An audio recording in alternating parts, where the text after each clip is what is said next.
And we're back with another episode of the Wet Work Podcast. And today we have a very special guest. This might be one of, if not the most important podcasts we do on this show. And we have Gil Smart today with Vote Water. We're going to be talking about the water issues we're facing in Florida.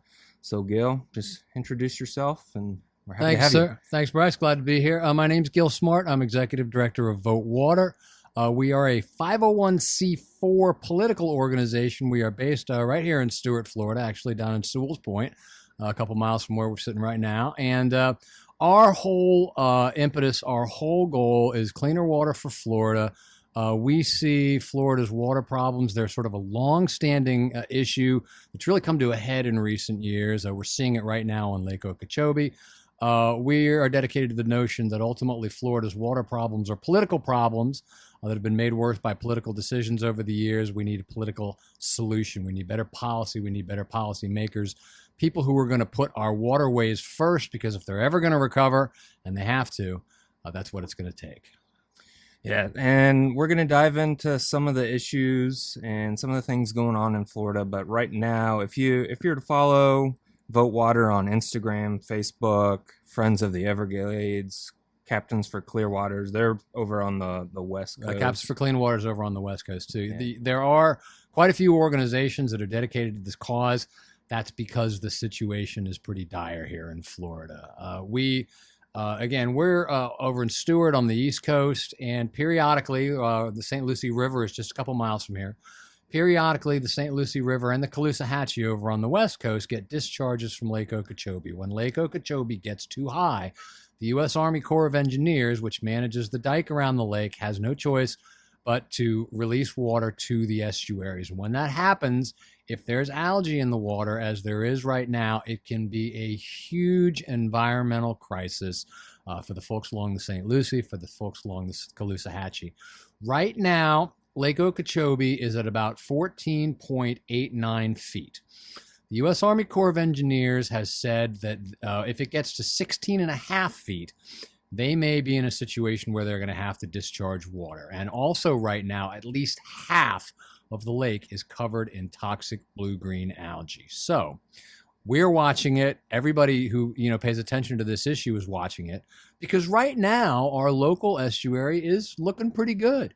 If you've been out, you've probably noticed the seagrass has been coming back. We have not had discharges from Lake Okeechobee into the St. Lucie for several years. If you give Mother Nature time to recover, she'll amaze you. She really will. And so I'm on the board of an organization called the Rivers Coalition here in Stuart. It's a bunch of like-minded organizations. At our meeting last week, or rather late last month in June, there was a presentation showing some photos from Sailfish Flats, from some of these areas where over the years, due to discharges, the seagrass had died off and it was like really barren. And when seagrass dies off, it's habitat for all sorts of critters, that sort of thing, for fish. Well, the seagrass is coming back. We haven't had discharges for a couple years. And it's just, as I said, Mother Nature will rebound. She'll just amaze you. And so the photos that we saw last month were amazing. But if we get discharges from Lake Okeechobee this summer, which is a very real possibility, and if the algae in that water explodes in the estuary, as it has done in the past, did it in 2013, did it in 2016, did it in 2018, it's going to kill all that seagrass again. It's going to shade it out the light. It's going to be a huge problem. So as I said, we and a whole bunch of other organizations are really keeping close tabs on this. It's a problem, and unfortunately, it's been a problem for a long time.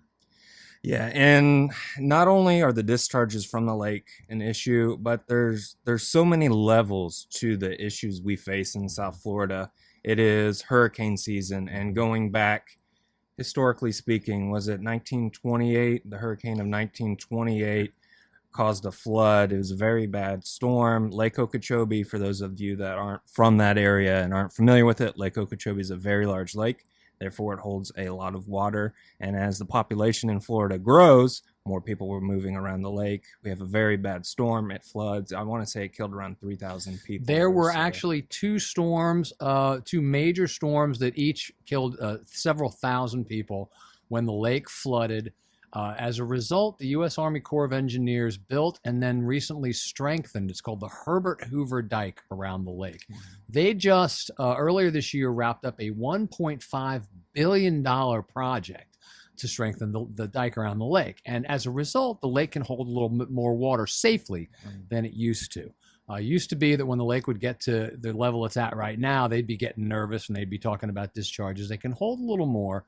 But yeah, I mean, that's exactly right. You know, for a long time, Lake Okeechobee, the water would come in from the Kissimmee watershed into the lake, and then the lake would gently overflow its southern banks into the Everglades. And that's how the Everglades, you know, the river of grass, that's how the water moved through the Everglades. And the water would move very, very slowly.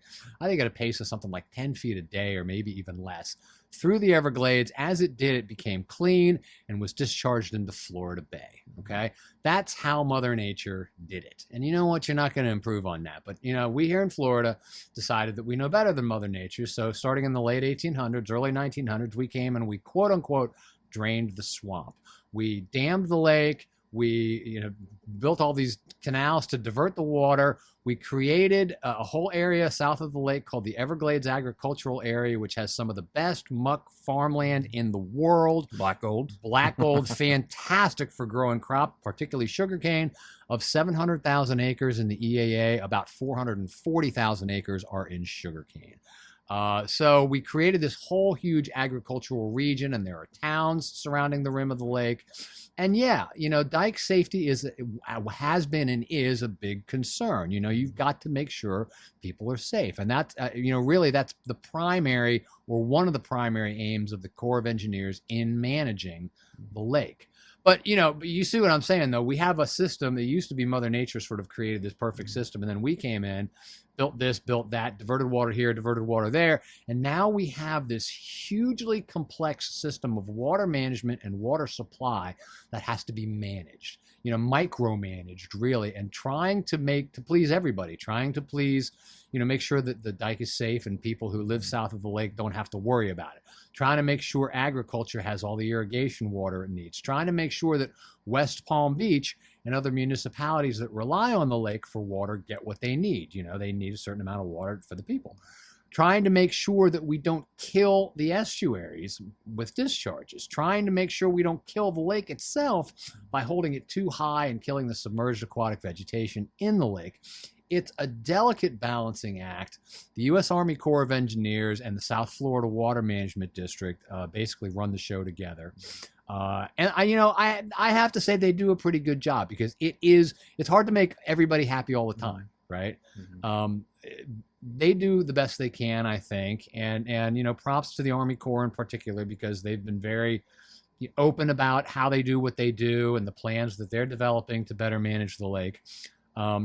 But again, you have this system that was created, and ultimately it's inequitable, because every now and then it delivers environmental catastrophe to the estuaries. Yeah. We're just hoping this year isn't isn't one of those years. Yeah. And like I said earlier, there's a lot of factors. You know, if the lake is too high, we have to get rid of it for, you know, safety reasons during hurricane season. If we have a storm come, we get 20 inches of rain, winds are blowing, things like that. And going back to what he said about the dike, they essentially just dug a canal all the way around the lake and just piled it up on top. And back then, like we were kind of saying about the black gold, it's muck. It's not going to be able to withstand trillions of gallons of water, you know, getting pounded on it. I mean, stuff like that. The hurricanes are a major consideration. Obviously, you know, you're in a situation now where the lake today is 14.89 feet. As you said, if we get a hurricane through here that drops 20 inches, that lake's going to rise real fast. Mm-hmm. We've seen that in the past. Another thing big storms do, like Hurricane Ian last year, was it stirred up all the pollution at the bottom of the lake, and it dumped, because there was so much rain, so much more runoff came into the system, and there's all sorts of garbage in that runoff, all sort of nutrients, all sort of pollutants. So one of the big reasons that Lake Okeechobee has such a big algae bloom right now is because of the results of Hurricane Ian. Because of what Hurricane Ian did, like I said, with all the nutrients pouring into the system, all the nutrients on the bottom of the lake built up over decades and decades. It got all stirred up. You had all sorts of turbulence in the water. That creates ideal conditions for algae to thrive. They thrive. They survive. They live on the nutrients in the water, for nitrogen and particularly phosphorus. So you stir all that up with the turbid water, with the warmer temperatures, it becomes an ideal situation for blue-green algae. Yeah, and not only is it the hurricanes and the rain we get locally, but since Florida has been developed throughout the many, many decades, I mean, one of the bigger issues I've always understood is when they started building the Orlando area up. We all know what's in Orlando. So essentially back then, they channelized the Kissimmee River, which if I'm not mistaken, they're kind of making it go back to its original path. They've actually completed that project, and it's been very successful. Yeah. But it gives you an idea of the way that we used to think about things, right? Let's just take the Kissimmee and make it a straight shot down into the lake. Well, that may have made sense from an engineering perspective. From an engineering perspective, we can do almost anything. But the question is it a good idea? Yeah. And is it a good idea to eliminate all those meanders, which would slow the water down, and the water would then flow through more vegetation, which would remove more of the nutrients. Instead, we just made this straight shot, and that in and of itself was a huge contributor to a lot of the problems in the lake. So. Yeah, and it's very difficult in Florida because our population is booming. So when we talk about vegetation and the water moving slower, that's nature's filter for being able to filter this water. They developed the Orlando area. They basically channelized it straight through to Okeechobee. So all the rain in Orlando, Kissimmee, Central Florida would, fall there and just wash into Okeechobee, therefore raising our levels. I mean, you can really follow from Lake Okeechobee to the Kissimmee River to Lake Kissimmee and all those channels all the way through the lakes in that part of Florida. All that rain comes to us, and then, like we've been saying, we can't hold that much water in the lake due to population, due to where people live, and it's becoming too much to go south. So not only are there we'll probably get into the agriculture side of things and that debate, but we've done this. We've kind of shot ourselves in the foot because we're dumping this fresh water, east and west out of Lake Okeechobee through the St. Lucie Waterway, through, the Caloosahatchee River, and we're dumping this fresh water, even fresh water in and of itself, into a salt environment. It's not good. And then throw in all the pesticides and fertilizers that essentially come from Orlando through, just residential alone. And all the spraying they do in Lake Okeechobee, it goes out. So there's a lot of factors that go into everything. There are, and you hit on a major one that is a huge issue in Florida, and it's probably going to become a bigger issue as time goes by, which is development. The more development you have, the more pavement you have, the more wetlands that are likely paved over, the less, the fewer areas there is for the water to go. The more runoff you have, the more nutrients in the runoff, so you get more garbage in the watersheds. Modern development is better in a lot of ways than development was. I live in a neighborhood not so far from here that was built in the 1970s.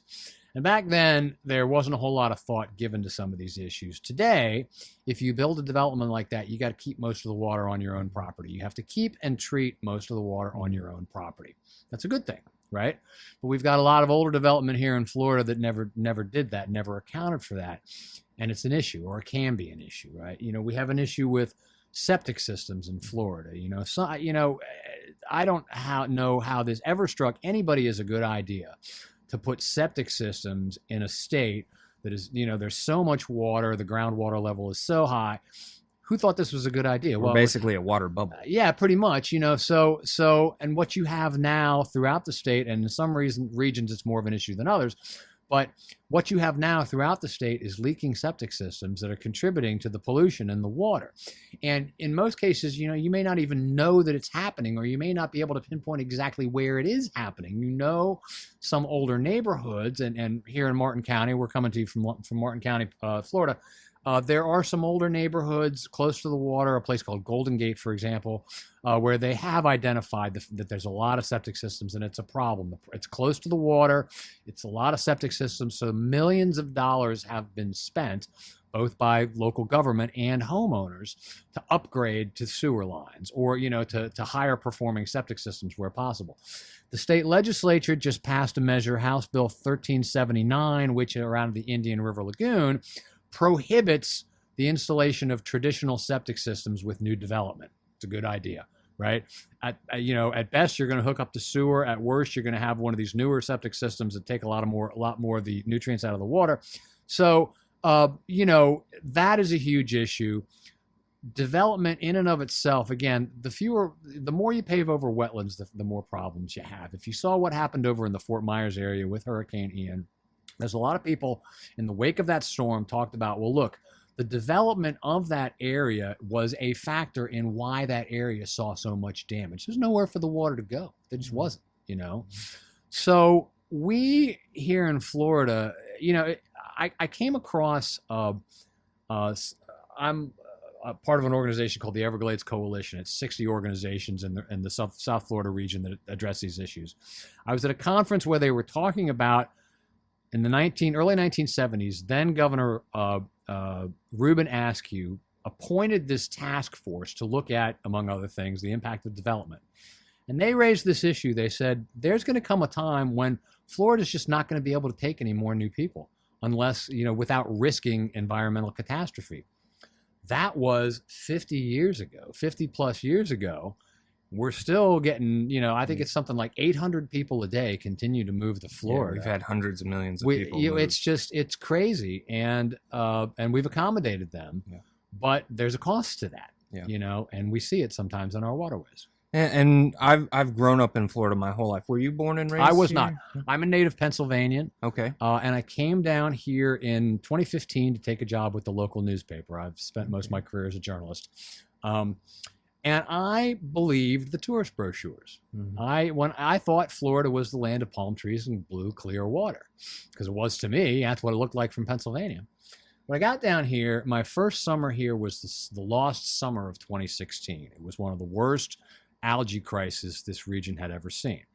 And I always tell the story. I remember going to Hobe Sound Beach with my family. My kids were a little younger then. And I have 3 kids, and I'm like the typical dad, right? I had like the umbrella, and I had the cooler. I was the pack animal going over to the beach. I set 1 foot in the sand, and the lifeguard up in the stand says, "I wouldn't do that if I were you." I looked down, I said, "What are you talking about?" He goes, "Look," and he points north up the beach. There was this huge plume of black water just coming down. This was from the discharges. And they were pulling everybody out of the water. And I thought, I moved to Florida to go into the water, and I can't go in the water. The beaches. The water's not safe. And when that realization hits you, however old you are, however long you've lived here, it does at some point, I think, if you pay any attention to these issues. And your first thought is, well, how did this happen? It's a complicated answer. But your second thought is, well, how did people let this happen? And that's a complicated issue too, because it's not, unfortunately, the problems are significant. The answer, the reasons for them are very complex, and the answer is ultimately very complex. It's not emotionally satisfying and easy to say, this is the reason. There's a lot of reasons, but at the end of the day, when they're pulling you out of the water and you're seeing these signs, don't go near the toxic blue-green algae. It can cause neurological disorders. Yep. It's like, what's going on here? It is a double-edged sword because, like I was saying, I grew up here. I was born here. I've lived here my entire life. Florida is one of the most ecologically diverse states in our country. It's a beautiful state. Therefore, people want to move here. But if you look at Florida just from an ecological standpoint, we're a swamp. We're a natural filtration system, and we're basically, like I was saying earlier, a big water tube. Obviously we have our topsoil, our hard pan, things like that, but inside of the state, we have the aquifer, which is a natural water reservoir. And the more people that move here, it's great for the economy and, recreation, vacationing, things like that. But we have to look at it, from the standpoint of where it was, what it naturally was. We're building on the barrier islands. A lot of people don't think of the barrier islands as being that natural barrier. So when a hurricane comes through and destroys it, people are like, oh, it's this, it's that. We can't do this. I'm like, that's naturally here to protect the mainland. Exactly. And we're expecting the state and the environment to do things. We're expecting it to accommodate us, not the other way around. Exactly. That's exactly correct. And, barrier islands are supposed to move and change and evolve over time. But when you put homes on them, when you put infrastructure on them, you've got to prevent that. We've got a situation here in Martin County, and you've probably heard of Bathtub Beach. Mm-hmm. Bathtub Beach is along a section of Hutchison Island, the barrier island right here in Martin County, that just every time you get significant storms, it erodes like crazy. And what happens is they truck in tons and tons of sand to restore the beach. In the 7 years that I have lived here, I think Bathtub Beach has been closed more often than it's been open because they've done so many renourishment projects. And in fact, when I worked for the newspaper, this was kind of funny and sad at the same time. They had a beach cam like mounted at Bathtub Beach, and you could watch the progress of the restoration. And one day I saw that they had trucked in all this sand and they built all this new beach. Overnight, the water washed away everything. All of the sand that they had placed there the day before, it was all gone. I mean, you may as well set your money on fire, But why do we do this? Well, Bathtub Beach is along a very narrow spit at the tail end of Hutchison Island. And there's roads and there's homes, multi-million-dollar homes, which need to be protected from because there had been one storm back in 2004. I'm not sure which one it was, but I'm told that there was one hurricane back in 2004 that actually cut the island in two, cut the barrier island in two. And the people who lived in a very expensive place called Sailfish Point had to take a ferry to and from their homes for a while until they could reestablish everything. Again, the county has roads and infrastructure, the beach itself, everything that's the infrastructure that goes with that. So the impetus is to try to protect it. Mm. But how do you protect it, when on a barrier island, which, as I said, is naturally supposed to shift and move? How do you stop that from happening?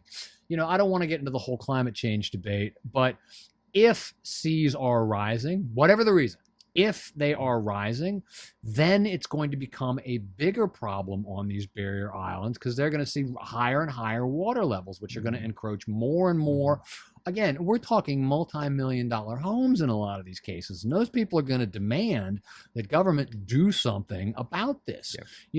So that's going to require hundreds of millions of dollars in investment to try to protect against Mother Nature, Yeah, and like you said, the islands move, they change. It's there to protect the mainland, but all these sand restoration projects that we're doing are for us. Mm-hmm. They're for the people that live there. My parents live on the island, so we're all just as guilty. Everyone in the state's guilty, if you ask me. Mm-hmm. I'm going to remain objective throughout everything. I mean, climate change, I can remain objective through that. I can see both sides. We all need to do a better job at everything. Everyone, left, right, center, whatever, we can all do a better job. But, through the beach restoration projects, they're spending millions and millions of dollars, bringing in millions and millions of tons of sand that's not natural to the area. Exactly. So that's causing other environmental issues as well, because we're bringing in not native sand, not native to us. So that's affecting our reefs, our environments, things like that. So not only do this is a water podcast, but we have the sand issues as well. So right.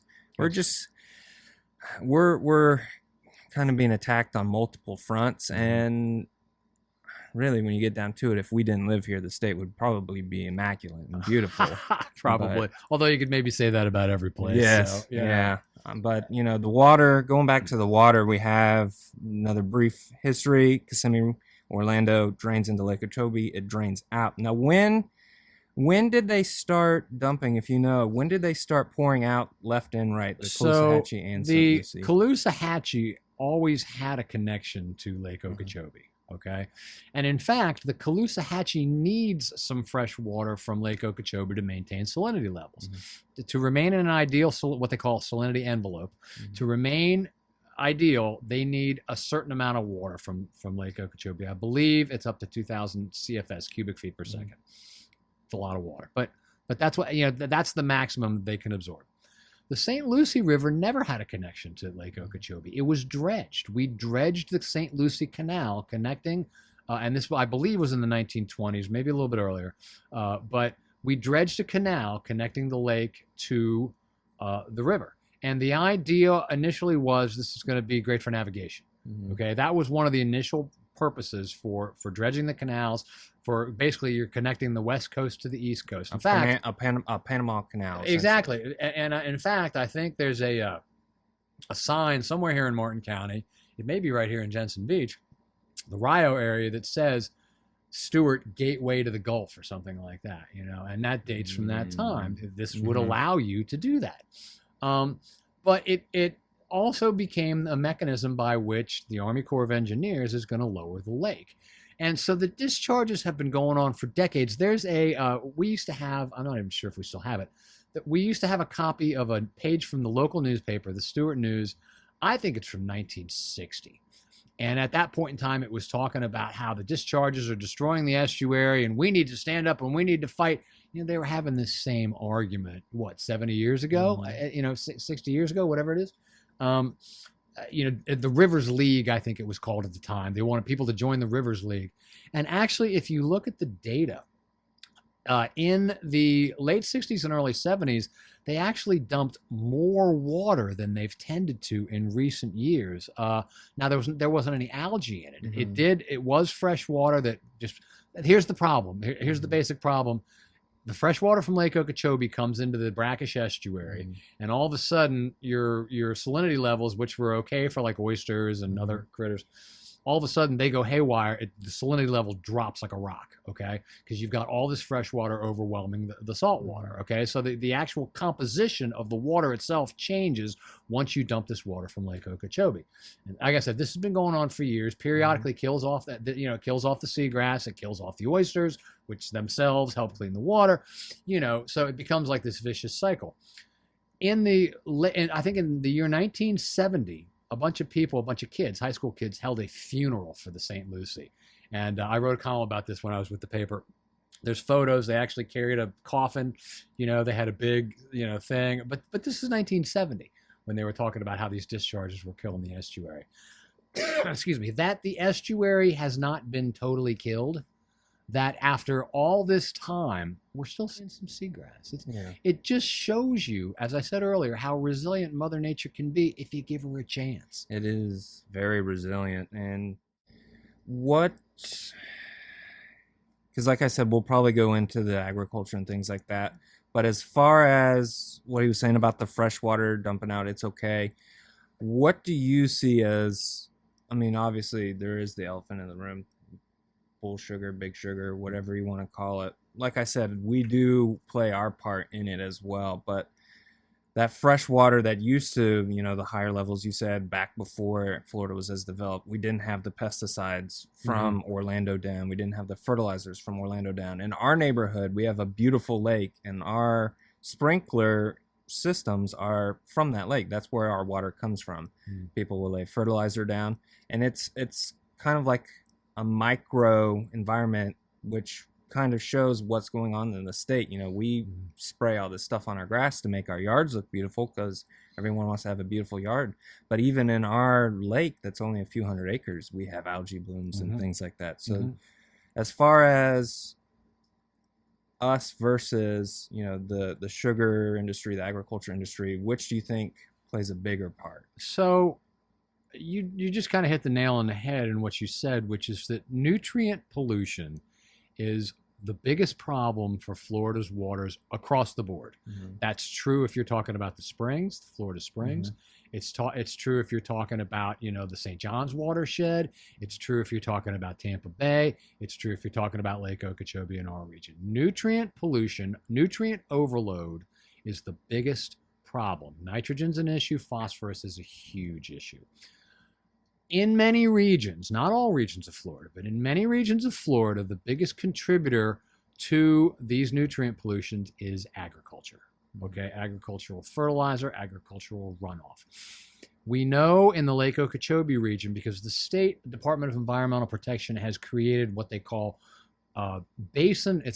I'm going to get into, let me apologize ahead of time here because I'm going to get into a bunch of acronyms. If you work in this field, you could literally speak in acronyms all day, and that only people who work in this field would have any idea what you're trying to say. So I'm going to try to dumb it down here. The state has developed. Please do for me. There you go. The state has developed what it calls basin management action plans, and this is a plan for an area, for a watershed that's having problems, right? And the Basin Management Action Plan relies on what are called TMDLs, total maximum daily load. In other words, that's the maximum amount of nutrients that can come into the watershed without causing additional problems, okay? And where there's a BMAP, a Basin Management Action Plan, there's this whole plan as to how we're going to reduce nutrients in this watershed. But they've also done the research to say where the nutrients came from in the first place. I think there are 16 BMAPs in Florida. One of the biggest ones, is the Lake Okeechobee BMAP. Now, again, this is not the case for every single BMAP, okay? And I will grant you, I'll say right up front, agriculture is a vital industry to the state of Florida. It employs a heck of a lot of people. We need food to live. I got nothing. I originally from a part of Pennsylvania, Lancaster, Pennsylvania, which was, there's a lot of farm country out there, Amish farmers. So I am not a foe of agriculture, but the state's information shows that in the Lake Okeechobee Basin Management, Lake Okeechobee Basin, the single biggest source of pollution has been, by far, by a mile, by something like 70 to 80%, agricultural runoff, okay? Farmers, and particularly sugar farmers who dominate the EAA south of the lake, will tell you now, and it's true, that the water coming off their farms now is cleaner than it's ever been. That's true. But the water coming off their farms 20 years ago, everything, all that legacy pollution, that's what got churned up. That's what got churned up. It's all in the lake. It's already there. This is water for decades. The sugar industry, the agricultural industry south of the lake did what's called back pumping. Water came off their farms without being treated and was immediately pumped back into the lake. That was stopped a couple decades ago, and it almost never happens now. When it happens now, it only happens if there's a threat of floods. Okay, so but it did happen. It happened for a very long time, and it contributed hugely to the pollution of that lake. Like I said, the nutrients all settle in the sediment at the bottom. So they're there. They're just waiting for an opportunity to become a problem. And you get a Hurricane Ian through there, which stirs everything up. There they are. There it is, So the state has this very complex program to address this with these basin management action plans. And part of that requires those who have been identified as a source of the pollution to reduce their pollution levels. Because again, if I'm just going to make up a number here, if I'm only allowed 100 parts per billion of phosphorus into the lake per day, and you, agriculture, have traditionally contributed 80 of that 100, I need you to cut it back. I need you to go on a diet. I need you to hack it back to, say, 40, okay?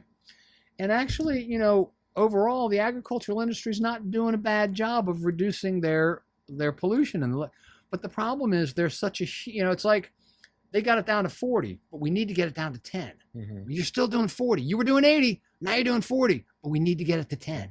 If we're gonna, if the water's gonna be clean enough to go to the Everglades and not cause huge problems, it's got to come down even more. And because there's such a, a huge, a source, have been such a huge source, every other polluter, the city of Stuart, the city of Fort Pierce, whomever it is, every other polluter can totally eliminate their pollution, and it still won't be enough. That's a big part of the problem. So, and the sugar industry owning so much land, one of the big things that we stress at my organization, Vote Water, is look, the state owns a lot of land south of the lake to hold and clean the water.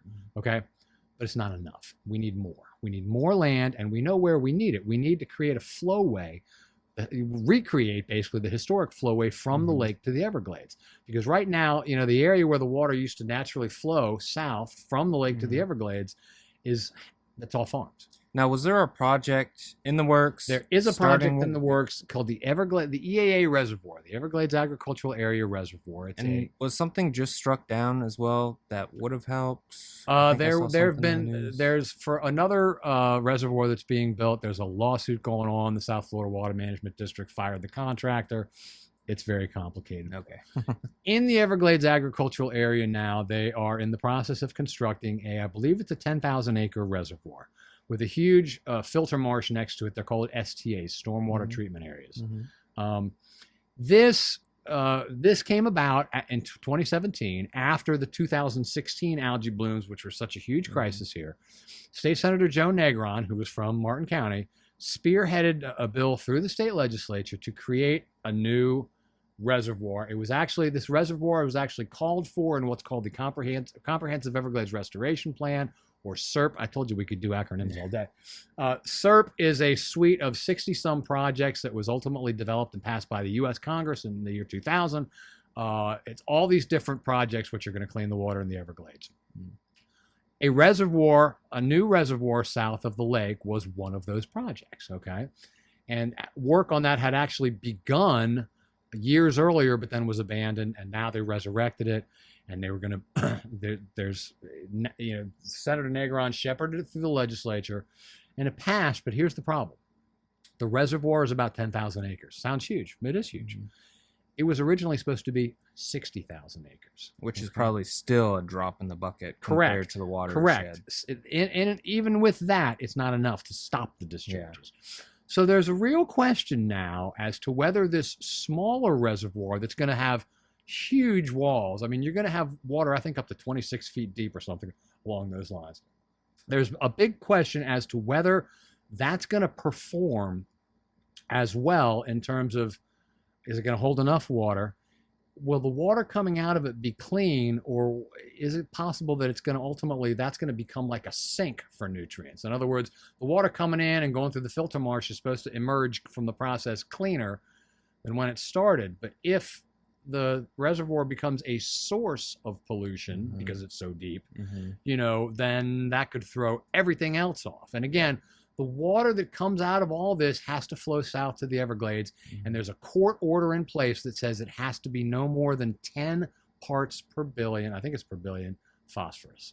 It's a very low level, but anything above that creates problems with the plant life. All of a sudden, cattails begin to take over, native vegetation gets aced out, that causes problem with wildlife habitats. So the courts have determined that it has to be cleaned to 10 parts per billion or less, okay? Water coming out of this reservoir has to meet that standard. Is it going to meet that standard? Well, we don't know. There are people who will tell you absolutely. There are people who will tell you no way. And even at 60,000 acres, I just looked it up. I should know. I grew up on the lake. Lake Okeechobee is 467,000 acres. So even theoretically, if this was 60,000 acres, like I was saying, it's almost a drop in the bucket compared to the lake and all the chain of lakes going all the way up to Orlando. And kind of going back to what he said about the vegetation, there's native and non-native vegetation. There's cattle all along the Kissimmee River. Those are a lot of ranches. The fertilizers they use, in the sugarcane fields is one thing, but a lot of that comes from, the cattle manure and things like that. But I don't think a lot of people realize how big Florida is for our country, for the agricultural. It is. It's huge. And you're right. So we're talking specifically agricultural here. But residential fertilizer use is another big issue. It's another big problem.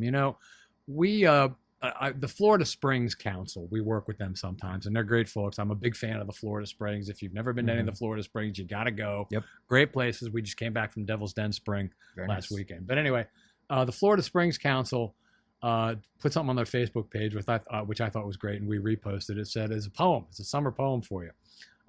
Algae's a bummer. Don't fertilize this summer. Okay, very good. Everyone should take note of that. That's it, right? And but unfortunately, our state legislature, sometimes the biggest impediment to ecological progress comes from the people who are supposed to be providing the ecological progress. And that's something I wanted to go into as well, because I have no problem bashing politicians at all. So I was looking at your card here, and it says, our mission is to fight political corruption in Florida by galvanizing public resolve to end the systematic pollution and mismanagement of our waterways. So let me give you an example of how that works, okay? This year, we follow the state legislature, right? Because the lawmakers up in Tallahassee are, in many cases, the ones who are going to make or break cleaner water in Florida. Excuse me. So very late in the game this year, all of a sudden, there was this line snuck into a budget bill. Okay, now this budget bill, it was a budget authorization bill. So this bill is not supposed to make policy. All it is supposed to set the conditions that we're going to pass the budget under, okay? But all of a sudden, there was this line in this bill saying that we're going to prohibit counties and municipalities for 1 year from passing any tough new fertilizer ordinances or updating existing fertilizer ordinances to make them tougher, while IFAS at the University of Florida does a study. What does this mean? So, as we just talked about, fertilizer and residential fertilizer is a huge problem in Florida because fertilizer is nutrients. You put nutrients on the ground, you want the grass to uptake it, to grow green, but Florida, what happens? You put the fertilizer on the ground, we get a huge downpour, all that fertilizer you just put down washes into your local waterways, okay? And then all of a sudden it's adding to the nutrient the pollution, it's adding to the phosphorus, the nitrogen. At least 60 counties and communities in Florida have some sort of summertime fertilizer restrictions, which ordinances that say you may not use certain fertilizers these months of the year, June through September, whatever it is.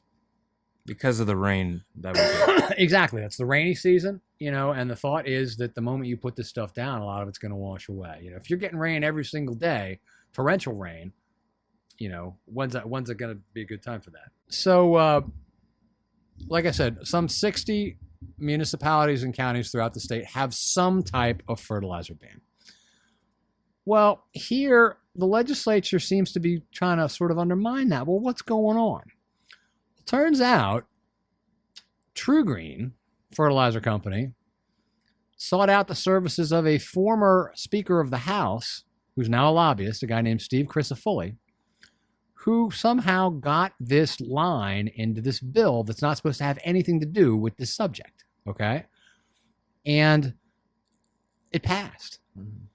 So, and there's already some research out there from IFAS suggesting that actually wintertime fertilizer bans might be more effective because in the summertime, that's when the grass is uptaking the nutrients at a more rapid pace, right? Yeah. In the wintertime, that's not the case. So if you put the fertilizer down in the winter, there's a greater chance it won't be uptaken, and therefore it's going to wash off. Yeah. Problem with that theory is we don't get as much rain in the wintertime. So, where does the truth lie? Ostensibly, the legislature wants to have IFAS study this so it can discern what the truth is. Reality is, what they're doing is trying to throw a lifeline to the fertilizer industry, which has seen sales decline fairly significantly in Florida, perhaps as a result of these communities like Martin County having a fertilizer ordinance. They're trying to get rid of fertilizer ordinances, basically. They're trying to get rid of summertime bans on fertilizer use. And we fought it, and a whole bunch of other environmental groups up in who work up in Tallahassee fought it. Mm-hmm. All for naught. It passed. The study's going to happen. And, a number of the legislators said, well, it's just a study. And then at the end of it, let me tell you what's going to happen. Here's my magic ball. Here's my prediction. You can count on this. Put your money on this. Next legislative session, which begins in January, we're going to see a bill that says it's going to preempt local fertilizer ordinances. And it's going to say the only ordinance you can have is one that bans application in the winter. Will that be based on solid science, or will that be based on special interests? Money. That's how Tallahassee works. And not only Tallahassee, but we see that at a national level Absolutely. As well. It doesn't matter if you're left or right. I don't care. There's lobbying going on at all levels of government, mm-hmm. Politicians. I mean, if you were in politics, you'd want to make money. I think, this is tangent, but we need to get money out of it. Well, that's another aspect of what we do, and in fact, we're working towards launching a major project on this. Our line is that dirty money equals dirty water. Yeah. Okay. Polluting industries donate millions and millions of dollars to politicians who then turn around and vote for measures that give them what they want. Okay. That is a huge problem in Florida. And here I got to call out Big Sugar, the sugar industry, because the sugar industry, we tracked their contributions last year, and they gave at least $10 million in Florida, either to candidates directly or indirectly, because what they do is they give money to political action committees or PACs mm-hmm. that then turn around and distribute it. So it's a huge problem, and this is how they enforce their clout. This is why they have so much clout in the state capitol. This is why industries like sugar special interests have so much clout in Washington D.C. Mm-hmm. It's through the money. dirty money equals dirty water. And if so our goal in this project, we are looking to create a database, the definitive database of who's getting money from who. Yeah. Which politicians are getting money from which polluting industries and how much, and then, the idea being that, look, if you want to know why certain decisions are being made, here's the reason. If you want to know why Lake Okeechobee still looks like this when we've been dealing with this problem for decades, here's a big reason for it. And how, because I'm like you were saying, dirty money, dirty water. Follow the flow of water and follow the flow of money. So how can people keep up and follow your work that you're doing? They can check us out on votewater.org. That's our webpage. We have a weekly newsletter that you can sign up for. If you go to the website, there'll be an opportunity to give us your email address, and we'll make sure you get our weekly newsletter. We also put out special newsletters. We do special projects called deep dives, where we take an in-depth look at some problem, facing our waterways. We've looked at the loss of seagrass in the Indian River Lagoon. We've looked at the issue of what are called biosolids, which is what's left over after they process your poop, frankly. Yeah. That sort of thing. That's a big growing problem for Florida too. Excuse me. We've taken a bunch of deep dives into a bunch of different topics. The whole idea is that people need to educate themselves. Yep. People need to understand what's happening and why, and then their vote can then be based on their knowledge. You know what I mean? So, and I would like to say I try to remain an optimist, but I may be more of a pessimist at times. And my wife is looking at me very, very, Anyway, but I feel like a lot of people at state, local, national levels don't stay informed about anything, really. And there's a lot of misinformation from both sides. People don't do their own research. So where are the places? I know you mentioned your organization, votewater.org. Where else can people see what's going on and, stay informed? And then that way that'll inform them about what they do to their yard, how they vote, how they, basically treat the land that we live on. Where can people go to? Check out our partner organization, Friends of the Everglades, everglades.org. They've got a ton of great information on there. They do a lot of great work. And again, I work part-time for that organization too. There's a lot of other great environmental groups out there. Captains for Clean Water, you mentioned, if you're on the West Coast, they do some great stuff over there, putting pressure on the right people to get better outcomes. There's a lot of organizations doing that kind of work. I would say keep abreast of public affairs, though. Watch the news. And particularly if we wind up with an algae summer this year. You're right. A lot of times people just take for granted, that the water's fine. Well, the water's not fine, but that has to be driven home sometimes before people begin to understand what's really happening. If we get another algae crisis this summer, there's going to be a lot of people wondering why, wondering how it happened and how do we stop this? You hate to think it takes a crisis to get people to pay attention, but sometimes I guess it does. And if we have that this summer, again, we're going to be, we've got, we've been working as an organization that works on this every year, not just when we have an algae crisis. We've done the research, we've done the work. Check out votewater.org for a lot of information on these issues. And again, on what's happening ecologically, on who's taking dirty money, on how it all fits together, about the bad bills in Tallahassee, that sort of thing. It's all of a piece, that ultimately leads to dirtier water. And kind of staying on topic with the money, have you seen money from any other industries like pesticide industry? I know you mentioned fertilizer and agriculture. Where else is the money coming from? Pesticides, pharmaceuticals. Is there anything like that? The phosphate industry is a big one. Phosphate mining largely takes place in the Bone Valley region of Florida, closer to the West Coast. But if you remember Piney Point from a couple years ago, the big area that it was this huge water holding area that was breached, and all sorts of something like 2 years or whatever it was of pollution flowed into Tampa Bay in 10 days. Okay. Because there was this big holding pond around Florida where you have phosphate mining. Water is a byproduct of the mining process, and it's too polluted to just discharge anyway. So what they do is put it in these huge holding ponds. Okay. But these huge holding ponds sometimes have problems. They sometimes leak. They've got liners in them, but they got nothing else to do with this stuff. Although the legislature just passed a bill this year that's going to allow the use of what's called phosphogypsum. It's the material they use to basically build the walls around this, but it's radioactive stuff. It's also a byproduct of the mining process that they have no use for now. The legislature passed a law and Governor DeSantis signed it that's going to allow them to use it in roads. So we're going to build roads with this radioactive stuff. So I say, you may not need streetlights. Maybe the road itself will glow. I don't know. But anyway, the phosphate industry is another major political contributor. The utilities are a major, major political contributor in Florida. There's a lot of special interests that spend a ton of the development industry, what we call the sprawl industry, spends a heck of a lot of money to get politicians on their side. Yeah. And again, it's not necessarily a matter of they give me a check for $1,000, I do what they want. But if someone gives you a check for $1,000 and they call, you'll keep it in the back of your mind. You're going to take their call. You're going to listen to their point of view. You're going to maybe perhaps be more convinced that their point of view has a little bit of validity to it. You see how this works, right? And when you have a situation like we have with U.S. Sugar just donated $25,000 to the political campaign, or rather the political committee of a guy named Senator Ben Albritton, who is going to be the next Senate president. Senate president has a lot of power in Florida.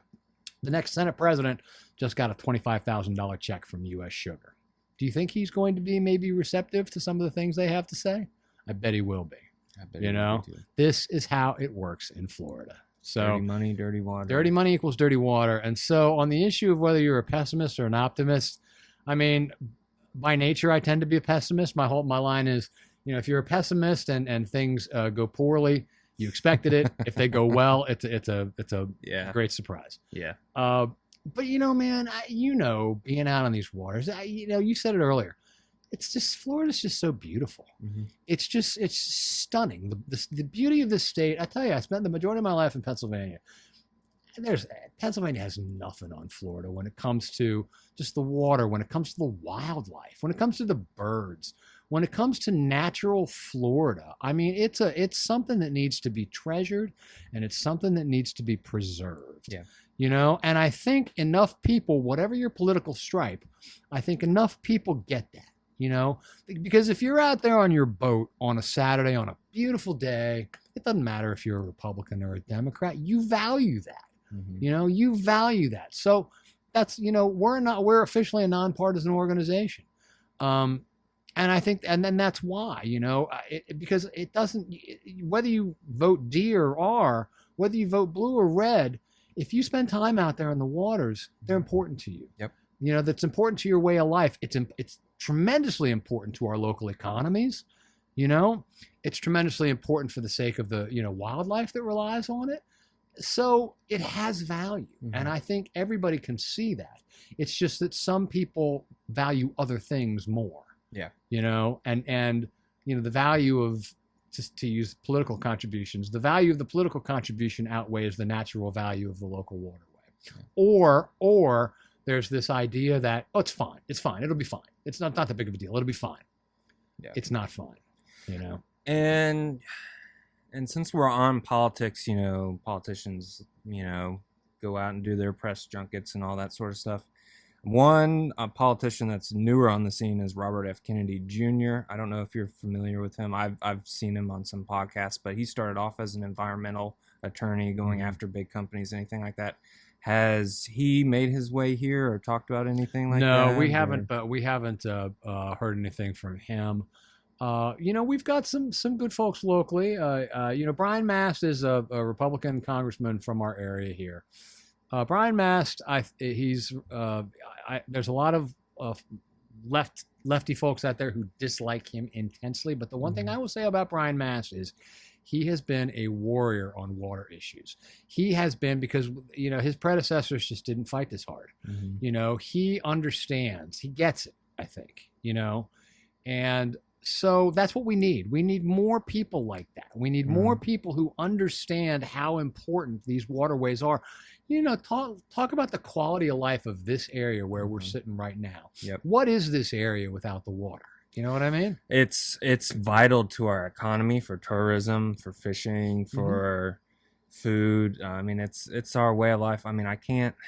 Years and years and years ago, I did some research about how much money we make off of our natural resources here, and it's not just us. I mean, go back to the Native Americans. Sure. Everyone relied on this ecosystem for life, for wealth, Right. for things like Think that. about the real estate market. Think about the waterfront homes. The value of those homes. I mean, again, think about what happens if it gets ruined, for good. Think about what happens to all of this. Think about the people who fish to live. Think about the people who just like to fish. Think about the people who, it's integral. It's woven into the fabric of this society here. Yeah. We have to protect it. We have to protect it. That's my message about people, liberal conservatives have to conserve things. We must conserve things, so I think, like I said, if you spend time, if you understand the extent to which this is just woven into the very fabric of this community, then you'll want to protect it. And it's just a question of how. It's a question of how we best do that. So yeah, and it doesn't matter if you're Republican or Democrat. I am a fan of capitalism, but you can't call yourself a capitalist if you don't care about the environment that you live in. If you're causing pollution, if you're causing harm to your community, I call that cronyism. That's not capitalism. Capitalism, you work with each other, you build each other up. There's a competitive nature to it, but that doesn't give you the excuse, and capitalism isn't an excuse for damaging the environment or, ignoring certain things. We won't get into the whole climate issue, but we all can do a better job. We can all do more research to at least help. I mean, maybe, yeah, I don't know. We've been pretty doom and gloom on this. We have, but I would say even an animal knows not to go to the bathroom where it eats. Yeah. Right? Yeah. Well, we need to learn that, I think. So. Yeah. That and yeah. So what are we kind of been doom and gloom. What are some of the positive things? You've mentioned that, the agriculture industry's pollution is going down. It's been going down for some time. There's some politicians doing some good work, bringing light to it. All the, Vote Water, Friends of the Everglades, Captains for Clearwater. How much have you seen it change the public's perspective, and how much more aware has the public become since you've been involved? The public has become more aware, specifically as a result of the crises that we've seen. Again, you hope not that it doesn't take that for people to understand what's going on and agitate for change, but sometimes it does. And we've seen a whole lot more people sort of ask that question, why is this happening and what can we do to stop it? So, we're true believers in people power. We're true believers that, people need to understand what's happening because that's the path to change. It's once people understand what's happening, they can start going to decision makers and saying, why'd you vote this way? Why didn't you support this bill? Why aren't you doing anything? Why are you doing the wrong thing? Why are you taking money from, whomever, that sort of thing. So as we've endured these problems, more and more people have begun to sort of, the light's gone on, so to speak. You know what I mean?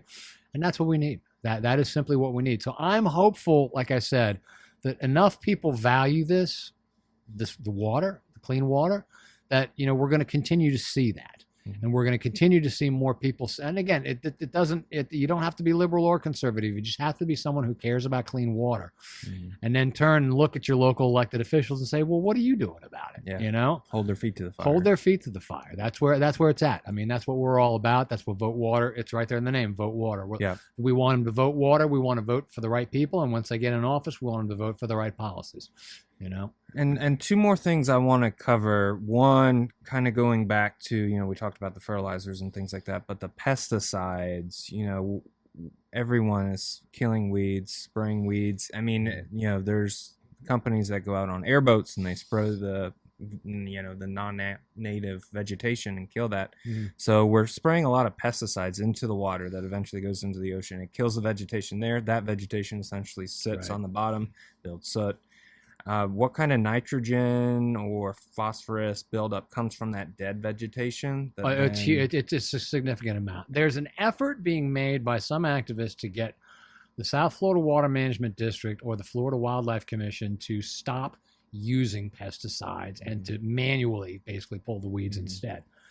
It's had some limited success, but there are some people out there who make a lot of noise about this issue, and the right to do so. It's a lot more labor intensive. It's easy. It's easy to go spray a weed. You know what I mean? So it requires a lot more, man hours, that sort of thing. If you're going to do it differently, if you're going to do mechanical harvesting, I guess is what they call it.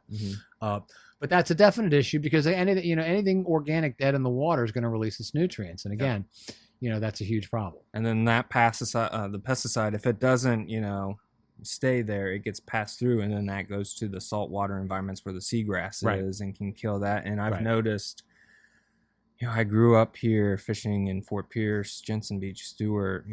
The snook bite is okay. It's not, it could be a lot better, but redfish, trout, things like that, they're moving further and further north. And even if you listen to like Captain Blair Wiggins up in the Space Coast area, the grass has been affected by it. How much do you think of that actually passes through and gets dumped out into the... Probably more than we know, I'm sure, and I'm sure it's an issue with with die-off out there. Who knows, it could be an issue with coral bleaching too. That's an issue, that sort of thing. So it's bad news. Anytime you're dumping chemicals into the water, it's bad news.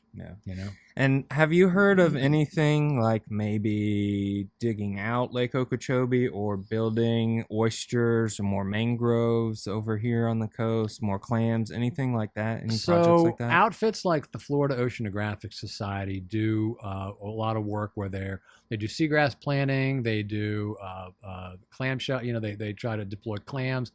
Oysters, rather. They deploy oysters in it. So they do a great job. They're right here in Stewart of doing things like that. In terms of Lake Okeechobee, there actually is a proposal, and I sat through a meeting on it a couple months ago.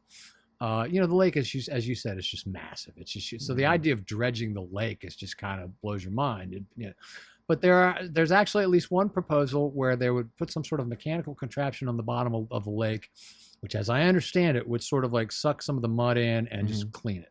Okay. So, or you pump it out. Yeah. So that's my recollection from this presentation I saw 6 months ago. So it also sounds like it could go bad. And just stir it up. You got to be careful with a lot of these things because you could stir up a lot of bad stuff. One of the big things we worry about, the state, in its attempt to tackle blue-green algae, it encourages what they call innovative technology.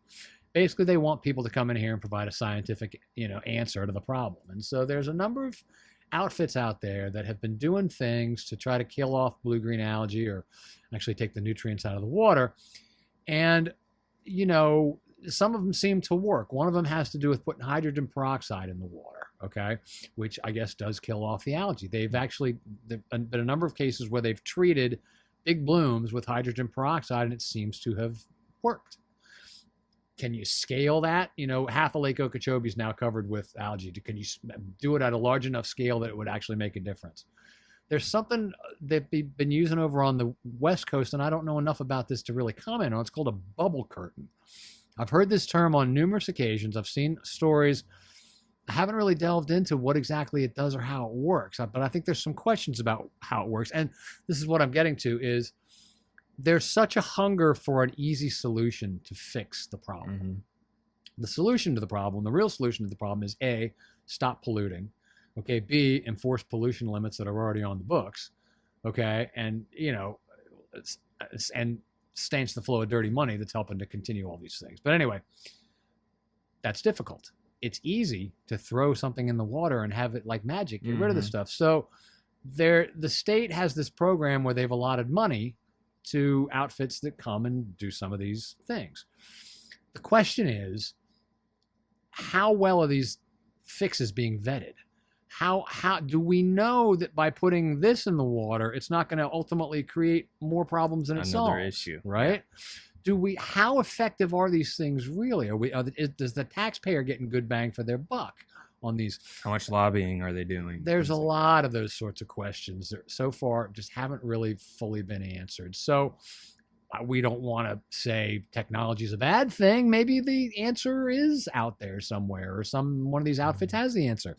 But we got to be real careful we don't make the problem worse. So how can we end this on a positive note? Let's end this on a positive note by saying get out there in the water this weekend. Yes. You know, Yep. go out there. If you want to surf, if you want to, my wife loves to kayak and paddleboard. You know, if you've got a boat, if you want to get out fishing or whatever, it's going to be hot this weekend, but it's going to be Mhm. better on the water. So get out Yep. there and enjoy it. You know Yep. what I mean? Get out there and enjoy it and think about what it means to you and your family to be able to be out there, and think about how important that is to your kids if you have them, or to younger generations. And just think about how 20 years from now, I really hope that the people in Florida are going to be able to enjoy clean water. Absolutely. It's really, and I want to give a quick shout out while we're nearing the end here. There is a movement out there trying to organize for a petition for a right to clean water. You might have heard about this. They need to get hundreds of thousands of signatures to get this on the ballot in the fall. So if you have an interest in this, Google Florida right to clean water. And you can find out all you need to know. But it's an interesting concept, right? Do we have a right to clean water? Should we have a right to clean water? Don't we want to leave clean water as the legacy for the people who come behind us? Don't the people who live in Florida 20 years from now deserve clean water? Like, don't we deserve clean water? I think we do, but we have to do our part. We have to Mhm. pick up after ourselves. We need to watch our fertilizer, expenditure, our pesticide expenditure. We need to not spill gas, not spill Yeah. oil. We need to pick up after ourselves, and we need to do a better part at, keeping things clean for the next generations. We need to do what we can do. And the people who can do more, we need to urge them to do more. Absolutely. So Absolutely. So another recap, how can we find you? How can everyone find all the other organizations doing that? And then we'll again, sign my off. name is Gil Smart, and I'm the executive director of Vote Water. You can find us online at votewater.org. Check us out on Facebook, on Twitter, and on Instagram. And I'm told that I need to establish our presence on Threads now, too. Our sister organization right here in Stewart also is Friends of the Everglades. That's everglades.org. They're also on all the other major socials. And like I said, check out some of the other groups around Florida, the Florida Conservation Voters, Captains for Clean Water, the Florida Springs Council. Wherever you live in Florida, I guarantee you there's at least one organization out there saying, we need to fight for clean water. Give them a call, see what they're all about. Absolutely. Mr. Gill, I thank you very much for coming on and helping us today. And to everyone else, until next time, I hope you have tight lines. And remember, fish like hell. All right, man. Thanks, sir. You got it. You got it. Thank you very much.